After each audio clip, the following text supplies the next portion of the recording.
Welcome to Reproduction 8, Manipulation of Reproduction.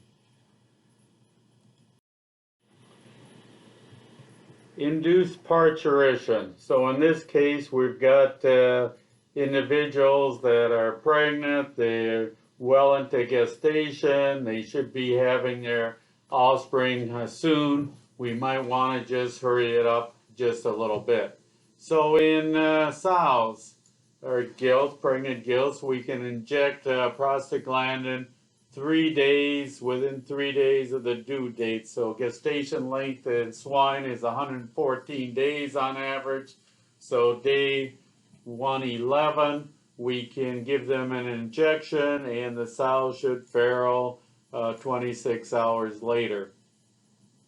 So why might you want to do this? Well, the sows might be due on Saturday, but you have a really big day on Saturday. You can't be there to assist if needed. So we might give them a injection on Wednesday and have them farrow on Thursday. So you're all done and don't have to be present for the big day on Saturday. Cattle and sheep, basically we need an injection of dexamethasone plus prostaglandin, and they should have 25 to 42 hours later. And why might you do that? Sometimes, not very often, but you can get animals that just go a lot longer than they should before they have that offspring, unless that we have a cow, she was due a week ago, we know she's got a big calf, she should have had that calf already. That calf is getting bigger every day, which could cause some real problems at parturition. We could also have some health problems with that cow, and we need to get the offspring out. So we've got a solution here, give that injection, and we'll get that offspring out of the cow.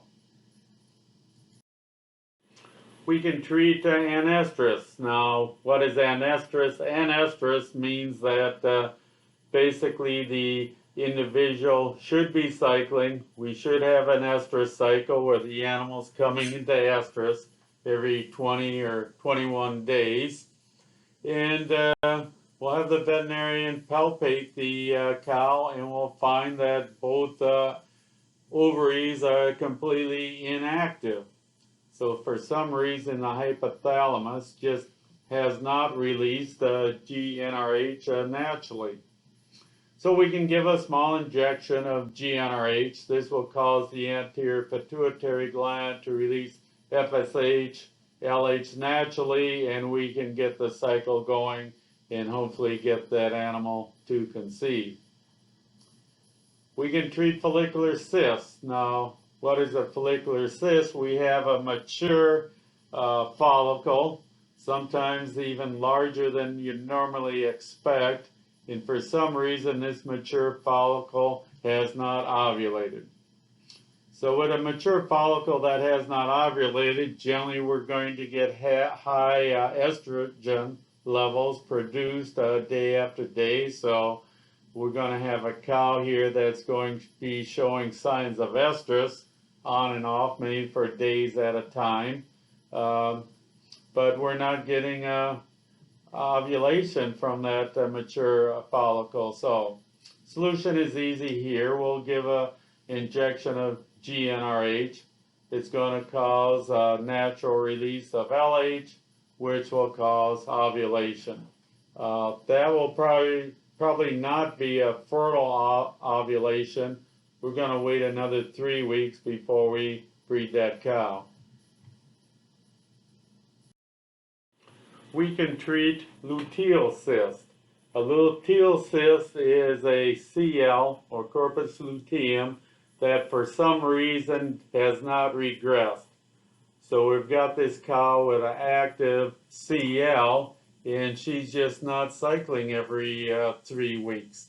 We just are maintaining high progesterone levels even though the cow is not pregnant. Well, prostaglandin causes regression of CL, so we'll give a shot of prostaglandin and we'll get the cow cycling again. Okay, we can abort unwanted pregnancies, and why might that be a problem? Let's say we've got a group of young heifers out there that have reached puberty, but we don't want them to get bred yet. So, and unfortunately, a young bull jumped the fence and he bred a couple of those heifers. So that's the easy solution. We'll give an injection of prostaglandin.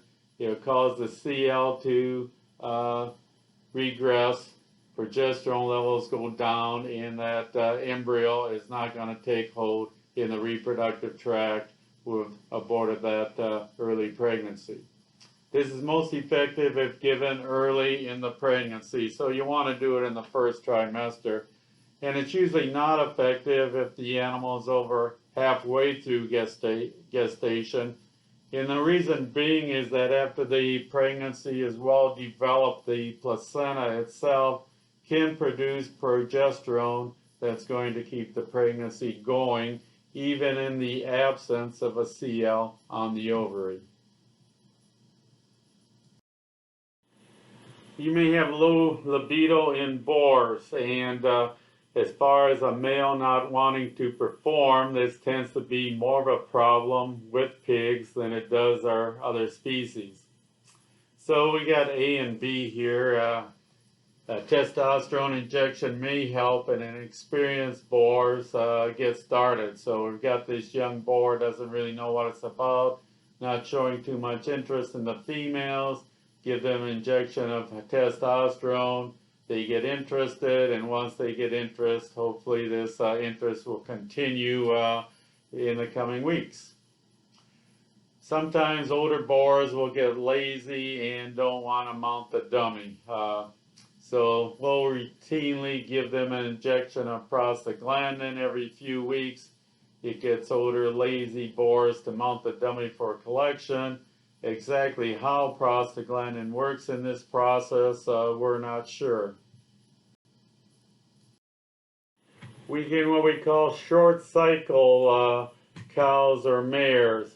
So short cycle just means that the estrus cycle is 21, 22 days. Well, we want a shorter cycle. So why might we want to do that? Let's say that we notice the mare coming in heat today, but we're not going to get a shipment of semen in for this mare for another 7-8 days. So, but we don't want to wait 21 days before she cycles again. So we can give her a shot of prostaglandin on day 6 of the estrus cycle, and she'll come into estrus 4 to 5 days later. So we can short cycle that individual by about 10 days instead of waiting the full 21 days. A lot of times cows, pregnant cows that are just kind of waiting to calve, we just feed them once a day. That's plenty. If we feed them once per day, feed them in the evening after supper. Go out there and give them their feed, and then generally they will calve during daylight hours. Now naturally cows tend to calve more during the night. That's kind of how they evolve that way. Well, a lot of times you want to be around to kind of assist the cow if needed, and you don't really want to stay up all night. So feed them once a day during the evening. You'll have very few cows calve at night. Most of them will be there during the day, and you can help out if needed. Oxytocin is not a hormone that we've talked about a lot in this section, but it's very important for parturition and lactation.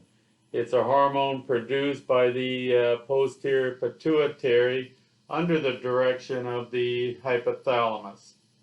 Oxytocin causes contraction of smooth muscle.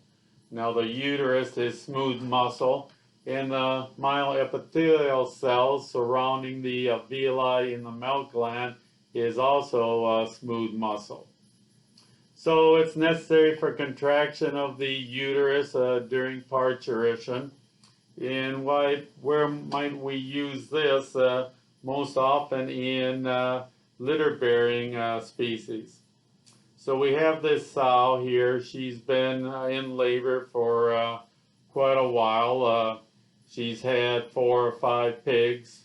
We expect there's probably another 7, 8 pigs in the uterus, but the sow is just tired out at this time, so she hasn't had a little pig come out for the last couple of hours. So the first thing you want to do is stick your hand in, make sure that we don't have a pig stuck in the reproductive tract. We're going to give her then a shot of oxytocin, and within the next 20 minutes we're probably going to have another 6, 7 pigs born. All right, then also necessary for milk letdown. So we may have a new mother cow, and that new mother cow is extremely nervous. And the thing is that adrenaline will interfere with the action of oxytocin. So we've got that new mother that doesn't want to let down her milk, so we can't milk her.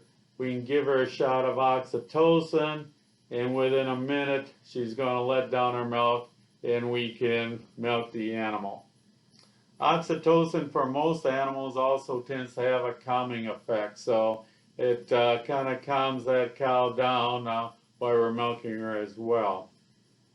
Well, that's the end of the video on manipulation of reproduction.